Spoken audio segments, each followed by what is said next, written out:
ओम शांति। हाणे असां बाबा खे यादि कंदासीं। ख़ुदि की आत्मा सम्झी बाबा खे यादि करो।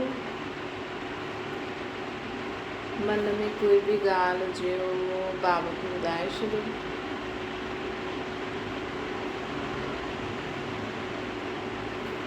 आत्मा पंहिंजे बाबा खे सभु मन जी ॻाल्हियूं ॿुधाए थी।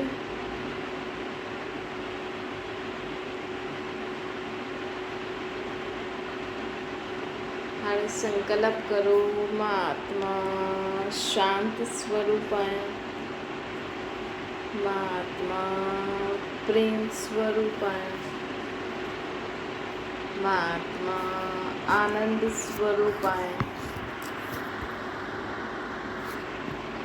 मां आत्मा ज्ञान स्वरूप आहियां।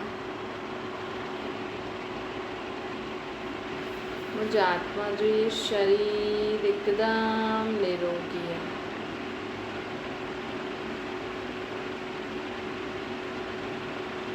ओम शांति। अॼु मिठा मिठा शिव बाबा ब्रह्मा जे तन द्वारा चवनि था, मीठे मीठे ॿार बाबा असांखे चवंदा आहिनि कि सदा यादि रहो कि जो कंदासीं सो पाईंदासीं।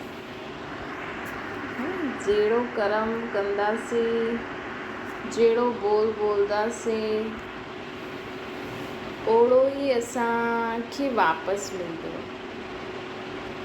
त अगरि असां जीवन में निस्वार्थ भाव सां जीवन जीऊं, ख़ुदि जो स्वार्थ न हुजणो, कंहिंमें बि असांखे ख़ुदि जो स्वार्थ न हुजणो खपे।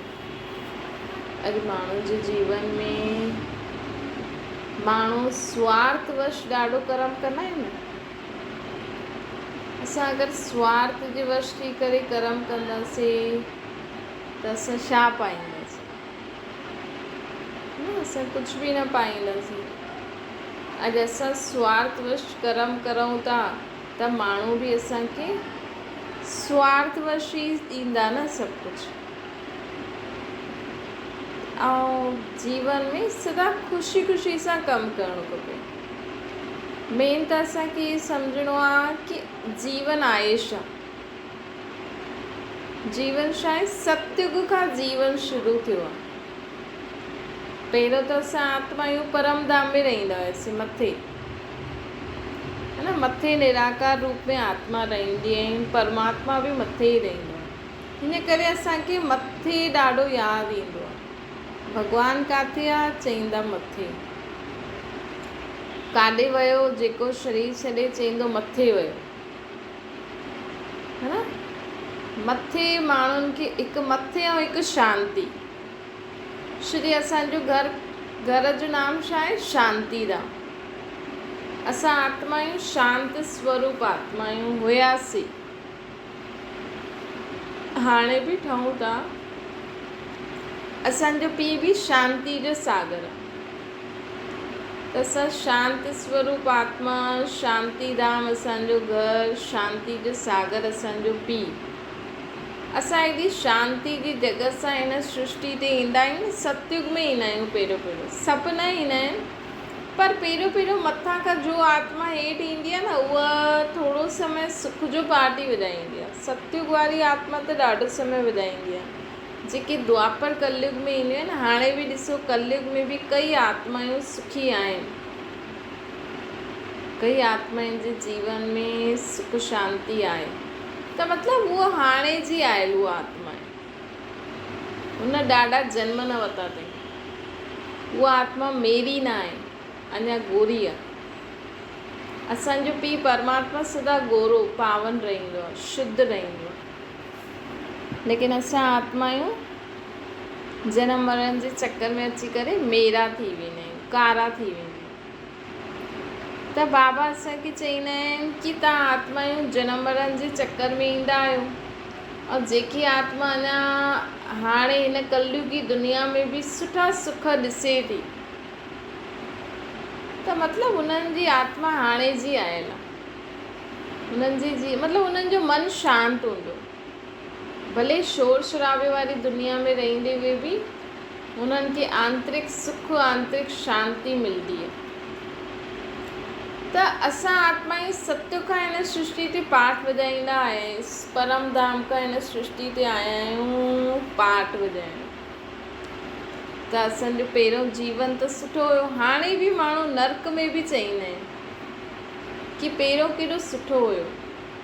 पहिरियों भले माण्हू लड़ाई झगड़ा बि कंदा हुया, लेकिन मन एॾो अशांत न हुयो जेतिरो हाणे अशांत थियो है न। तव्हांजे जीवन में बि एॾी तकलीफ़ न हूंदो आहे, लेकिन फिर बि मन अशांत छो आहे? छो कि दुनिया में आहे न, असां हिन ई दुनिया में रहूं था ऐं असां सभु आत्मा ई न भाउ आहियूं। भले तव्हां चओ ये मुस्लिम आहे, ये फलानो आहे, मुंहिंजो हिन सां छा मतिलबु, है न। भले तव्हां चओ ये त फलाने धर्म जो आहे, ये त फलानो, मुंहिंजो हिन सां छा मतिलबु, लेकिन असां सभई आत्मायूं भाउ आहियूं, असांजो पीउ परमात्मा आहे, है न। त हिन दुनिया में अगरि असां आत्मायूं अशांत आहे, हिकु बि आत्मा अशांत आहे न, त असांखे अशांती थींदी।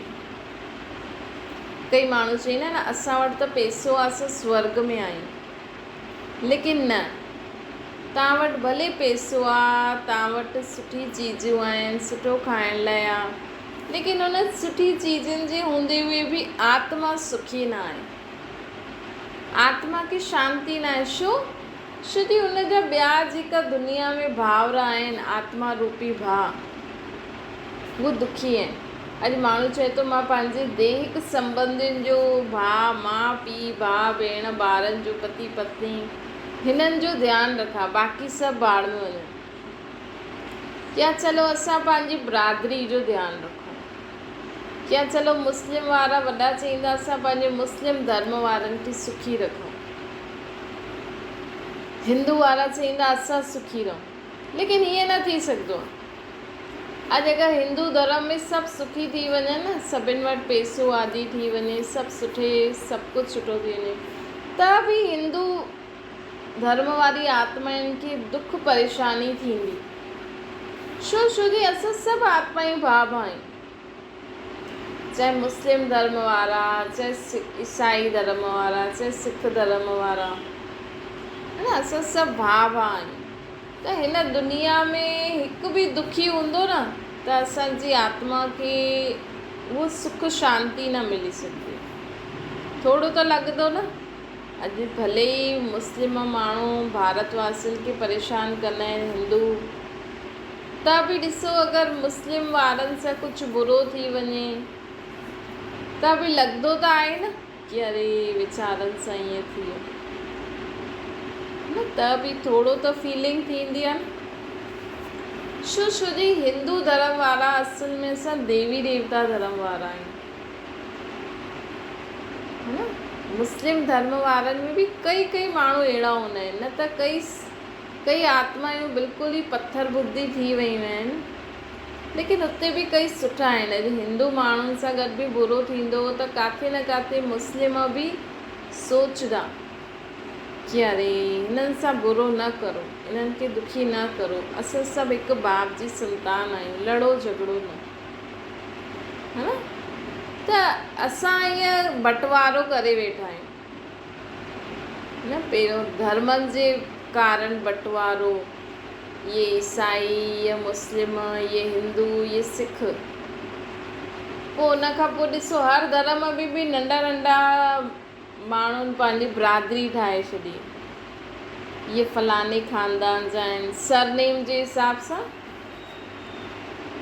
पोइ उन खां पोइ बि अॼु घर घर में माण्हू बंटवारो करे वेठो, है न।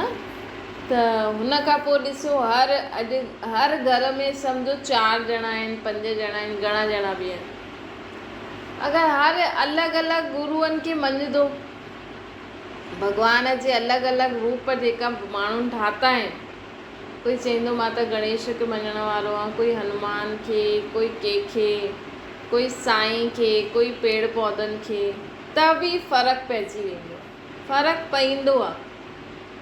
अॼु हिकु घर में बि अगरि सम्झो माण्हू अॼुकल्ह चईंदा आहिनि असां सभु अलॻि रहूं, तव्हां अलॻि बि रहंदव न, चईंदव मुंहिंजो इहो ई संसार आहे, असां माउ पीउ ऐं ॿार, ॾाॾो ॾाॾी बि न, कई माण्हू कंदा आहिनि कई माण्हू न, लेकिन त बि अगरि तव्हांजो ॿारु सम्झो माउ कंहिं गुरू खे मञे थी, पीउ कंहिंखे मञंदो ई न आहे, ॿार कंहिंखे मञनि था, त उहो बि जीअं साथ रहनि था लेकिन साथ न आहे।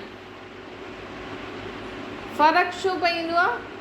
छो कि भॻवान जे नज़दीक सभिनि खां नज़दीक आहे ब्रह्मा विष्णु शंकर, मतिलबु भॻवान खां पोइ वॾा आहिनि ब्रह्मा विष्णु शंकर, निराकार परमात्मा खां पोइ वॾो आहे ब्रह्मा विष्णु शंकर, उन खां पोइ राधे कृष्ण, पोइ लक्ष्मी नारायण, पोइ राम सीता, पोइ उन खां पोइ जेका बि इहा देवी देवता माण्हू ठाता आहिनि न, अलॻि अलॻि शक्तियूं, हनुमान, गणेश, देवियूं, उन खां पोइ तत्व,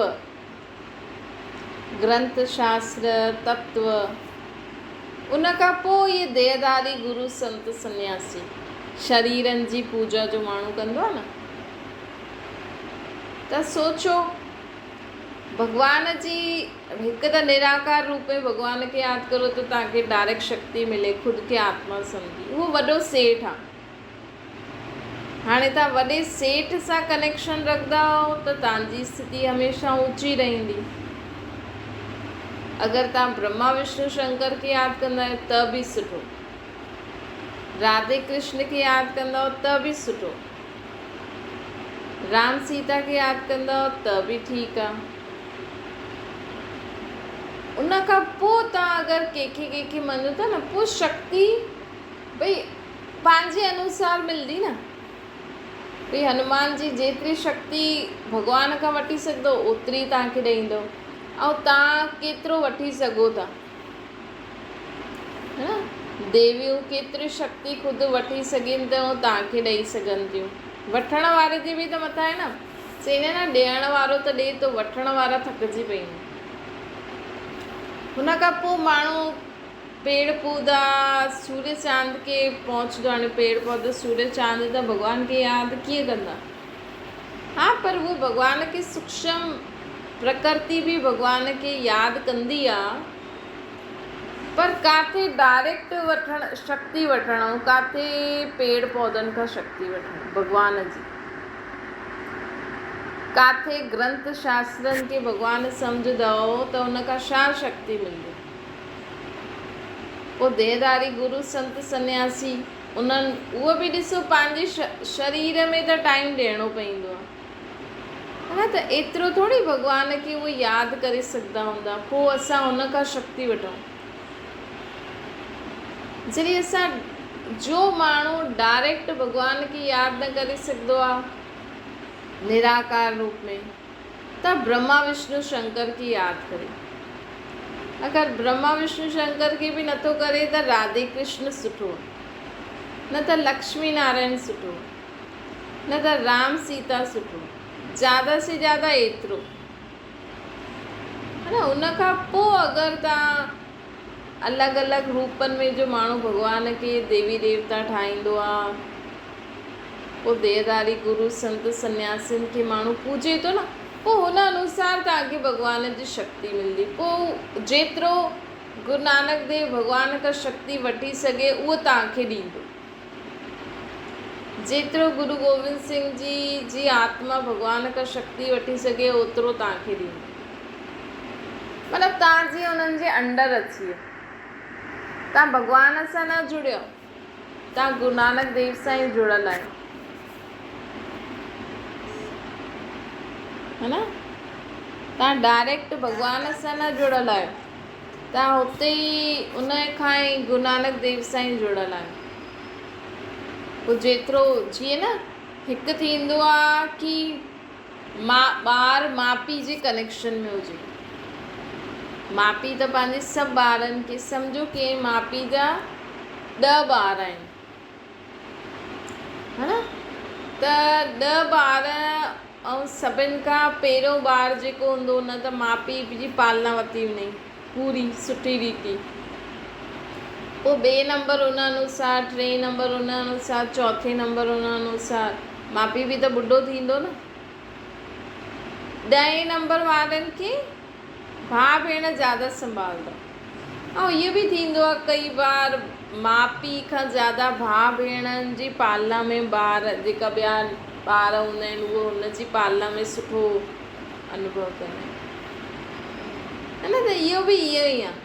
परमात्मा जो सभिनि खां नज़दीक ॿार आहिनि ब्रह्मा विष्णु शंकर, पोइ राधे कृष्ण लक्ष्मी नारायण राम सीता।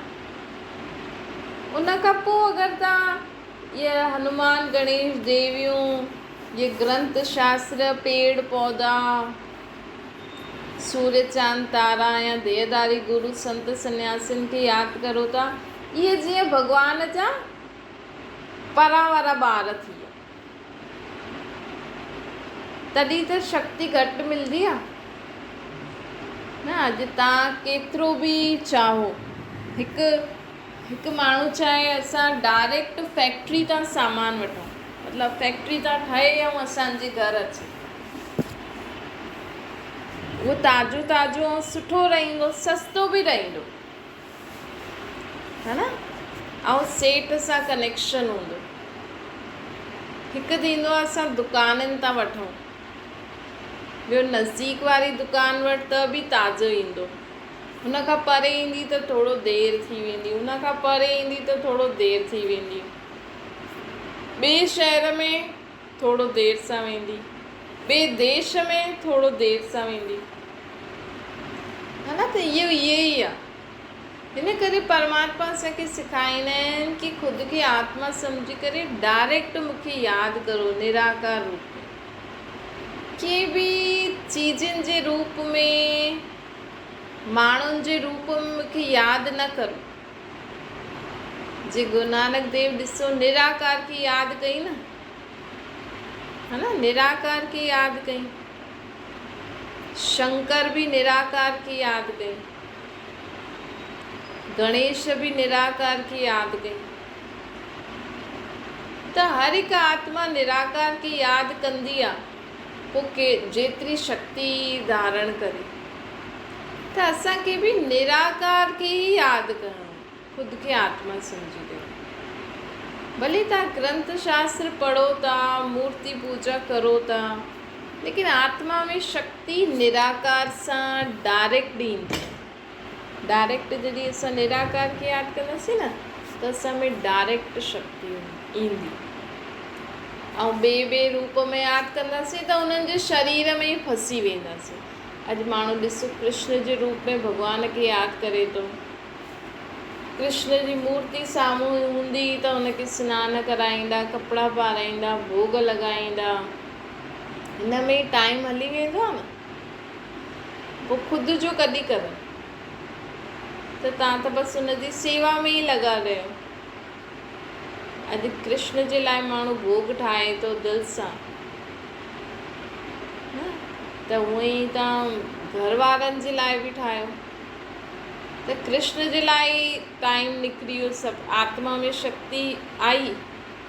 हा भई माण्हू कृष्ण खे यादि कंदा त कृष्ण जी आत्मा में जेतिरी शक्ति हूंदी उनजो थोरो उनखे बि फल मिली वेंदो भावना अनुसार न। अॼु कोई कंहिंजे लाइ कुझु ठाहींदो आहे, कंदो आहे, त हुनखे ख़ुशी थींदी भई हाणे, लेकिन कृष्ण जी मूर्ति त नथी खाए, लेकिन त बि जहिड़ी भावना ओड़ो फल बि निराकार परमात्मा ई ॾींदो। श्री कृष्ण त सतयुग में हूंदो, उहो हाणे थोरी आहे। हुनजी आत्मा त हाणे साधारण तन में पंहिंजो पाठ वॼाए थी, हुनजी आत्मा त हाणे साधारण तन में पंहिंजो पाठ वॼाए थी न। श्री पुनर्जन्म त वठिणो ई आहे, शरीर आहे त हिकु आत्मा खे हिकु शरीर छॾे ॿियो वठिणो ई आहे, त उहो जनम मरण में हुनखे अचिणो ई आहे। लेकिन असां त कृष्ण खे कृष्ण जहिड़े रूप में, सतयुग वारे रूप में यादि था करूं। हाणे सतयुग वारो कृष्ण अथव, जीअं सम्झो तव्हांजा कोई वॾा अगरि शरीर छॾे हली आहे, तव्हां अगरि अञा ताईं उन्हनि जी पुराणे शरीर जी मूर्ति रखी उन्हनि खे भोग लॻाईंदा आहियो, उन्हनि खे यादि कंदा आहियो, त उहो हुन समय वारो तव्हां यादि था करो जॾहिं हुन आत्मा जो उहो पार्ट हुयो। हाणे त उहा आत्मा ॿिए शरीर में पंहिंजो पार्ट थी वॼाए, अलाए तव्हांजे घर में ई हुजे, है न। जंहिं ॾाॾा ॾाॾी खे माण्हू चईंदो, माउ पीउ ॿुधाईंदो हीअ तुंहिंजो परदादा हुई, परदादी हुई, अलाए हुनजी आत्मा ई तव्हांजी धीअ पुट ठही आई आहे ऐं तव्हां हिनखे चओ त हीअ तुंहिंजो परदादा हुई। थी सघंदो आहे? न थी सघंदो आहे। छो जी हिन समय माण्हू जल्दी जल्दी शरीर छॾे छॾंदा आहिनि त थोरो रहियल खयल बि हूंदो आहे। ऐं कई बार माण्हू शरीर छॾंदा आहिनि त घर वारा ख़ुदि ई चईंदा आहिनि कि वापसि असां वटि ई अचिजो, अर्थात उहा आत्मा वापसि हुन ई घर में ॿियो नाम रूप सां अचे। त असां त अञा ताईं हुनजो पुराणो शरीर जो नाम रूप खे पूजूं था। उन समय उहा आत्मा कीअं पाठ वॼाईंदी हुई, कीअं ॻाल्हाईंदी हुई, कीअं कमु कयईं, असां उनखे यादि करे असां बि उहो कंदा आहियूं या अञा ताईं उन्हनि जे प्रति रिगार्ड रिस्पेक्ट आहे। त उहो ई कृष्ण जॾहिं सत्युग में हुयो त हुनजो रूप हिन खां बि सुंदर हुयो। जेको तव्हां अॼु पूजो था न, हिन खां ॾाढो ई सुंदर, मतिलबु ओड़ो रूप त तव्हां हिते कोई ठाहे न सघे। त हुन ई रूप खे, हुन ई ऐं हुनजो चरित्र जेका आहे न, उहो संगम युग जो परमात्मा जो चरित्र कृष्ण खे ॾेखारिया अथनि। भई सत्युग में त कृष्ण महाराज कुमार हूंदो, हुन वटि त ॾाढो ई जीवन में, हुनजे घर में त सभु कुझु हूंदो, दूध दही मक्खन, कहिड़ी चीज़ जी कमी थोरी हूंदी। त उहो छो ॿियनि जे घर वञी करे चोरी कंदो? ये त हुनजो चरित्र संगम युग ते जो परमात्मा जो चरित्र आहे न, उहो कृष्ण खे ॾेई छॾियो अथई। छो जी भॻवान खां पोइ कृष्ण खे माण्हू ज़्यादा मञंदा आहिनि। छो जी कृष्ण जॾहिं सत्युग में कृष्ण जहिड़ो हुयो न, त हुननि में परमात्मा जो गुण हुया। हुन भॻवान जा सभु गुण ख़ुदि में धारण करे अहिड़ो ठहियो कृष्ण, इन करे हुनखे भॻवानु सम्झी करे पूॼंदा आहिनि। लेकिन उहो कॾहिं हुयो? सत्युग में हुयो। हाणे त उहा आत्मा ॿियो शरीर वठी करे ॿियो पाठ थी वॼाए, लेकिन असां उनजे कहिड़े रूप खे यादि कंदा आहियूं? सत्युग वारे रूप खे। त बाबा असांखे चवनि था कि पोइ हुन अनुसार माण्हू कर्म कंदा आहिनि। सत्युग में त कृष्ण जी आत्मा सर्वगुण संपन्न, 16 कला संपूर्ण, निर्विकारी, डबल अहिंसक, मर्यादा पुरुषोत्तम हुई। तॾहिं असां उन्हनि जी महिमा कंदा आहियूं ऐं ख़ुदि खे ॾिसंदा आहियूं त नीच पापी आहियूं। लेकिन असांखे बि ओड़ो ठहिणो आहे, छो जी हाणे वरी खां हुनजी दुनिया अचे थी। अच्छा, मीठी मीठी सिकिल जे ॿारनि प्रति माता पिता बाप दादा जो यादि प्यार ऐं गुड मॉर्निंग। रूहानी बाप जी सभिनी रूहानी ॿारनि खे नमस्ते।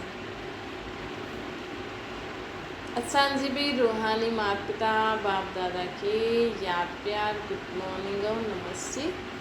वरदाना धारणा स्वरूप द्वारा सेवा करे ख़ुशी जो प्रत्यक्ष फल प्राप्त करण वारा सच्चा सेवादारी ठहनि। बाबा चवनि था सेवा जो उमंग रखणु सुठो आहे, लेकिन यदि कुझु बि कमु करण जो असां में उमंग उत्साह हुजणो खपे कि हा मां ईअं करां। लेकिन सम्झो कोई कारण अची वियो, कोई रुकावट अची वियो, त हीअं न असां उदास थी वञूं, असां हलचल में अची वञूं। न जीवन में त असां कर्म ई करणा आहिनि। असां त पंहिंजी शुभ भावना शुभकामना सां सुठी भावना सां कर्म करूं। कर्म में कोई विघ्न अची वियो, सफल थी न थई, सभु भॻवान खे ॾेई छॾियो। ठीकु आहे, न थियो त ठीकु आहे, कल्ह वरी कंदासीं। ऐं बिल्कुलु बि कोई चांस ई न आहे, कोई ॻाल्हि कोन्हे। छा थींदो? कुझु थी थोरी वेंदो। त इहो पहिरियों खां ई असांखे सम्झाइणो, ख़ुदि खे सम्झाए करे रखिणो। जीअं ॿार खे माण्हू चई न ॾिस मां तोखे सम्झाए थी, कॾहिं बि ईअं थई न त हीअं कजां। त उहो ई भॻवान बि बाबा बि असांखे सम्झाईंदा आहिनि कि कर्म त असां उमंग उत्साह सां करूं था, कॾहिं ख़राबु थी वियो, कॾहिं छा थी वियो, माण्हू हा हुला चिलाइण लॻी वेंदा आहिनि, इहे छो कई, इहे छा कई। हाणे कोई ग़लति त कंदो न, कंदो बि त कंहिंजे प्रभाव में अची कंदो, कई बि शरीर त चलो थी वियो न, हाणे छा करिणो आहे।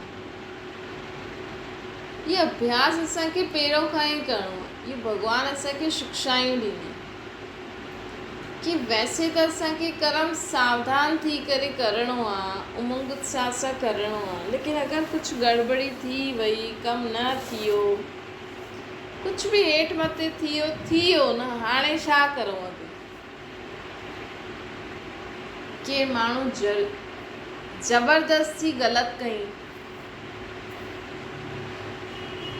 हाणे करे छॾियईं, हाणे छा करूं असां।